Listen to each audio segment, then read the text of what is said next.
started training Jiu-Jitsu in 1995 in Brasilia, where I'm from, the Brazilian capital. At the time, Jiu-Jitsu was really small. No one used to do Jiu-Jitsu. One of my friends called me to do it. It's like, oh, let's do this new thing. It's really interesting. A lot of the friends even made fun at the time and stuff. But I went. I really love it. I had done judo before, so since then I never stopped. Jiu-Jitsu just became my thing. My first black belt instructor actually was a girl. She was actually, I think, at the time she was one of the first black belts of Brazil. Was Ivone Duarte. I started training with her until I was blue belt, and then she had to stop. She got pregnant, and then she stopped teaching. And then I started training with different people. I also travel a lot since I started Jiu-Jitsu. I move a lot.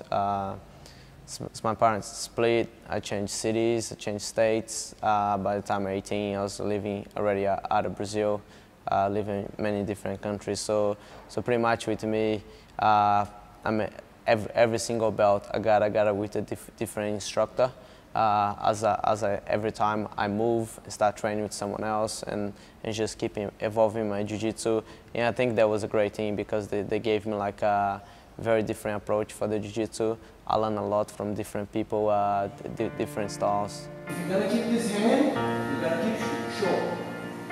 Okay, this way or the way. This way is much more safe. Probably one of the clubs I trained the longest was with Ricardo Carvalho in Salvador, in Brazil.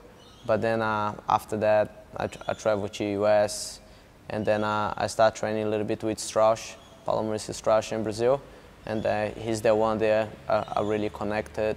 And then still today, I can see as my coach. Every year when I go back to Brazil, he's the one I see to help me out, keep on my journey.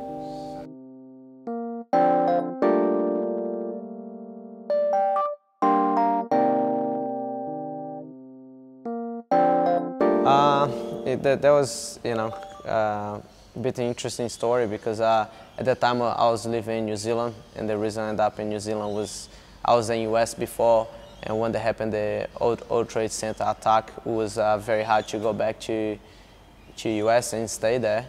So then I went to New Zealand, stay in New Zealand. New Zealand was really small. One of my students from New Zealand, they got me opportunity to come and fight XFC here in Australia in 2003.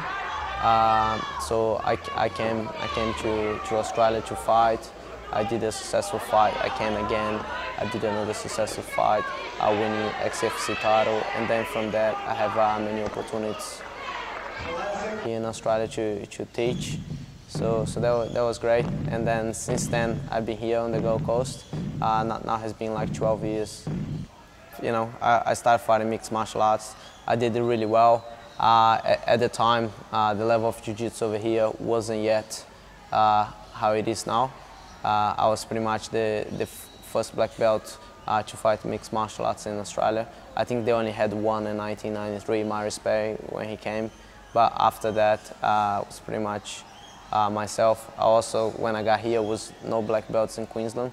I was the first black belt to teach in Queensland, and since then, so many black belts have come through.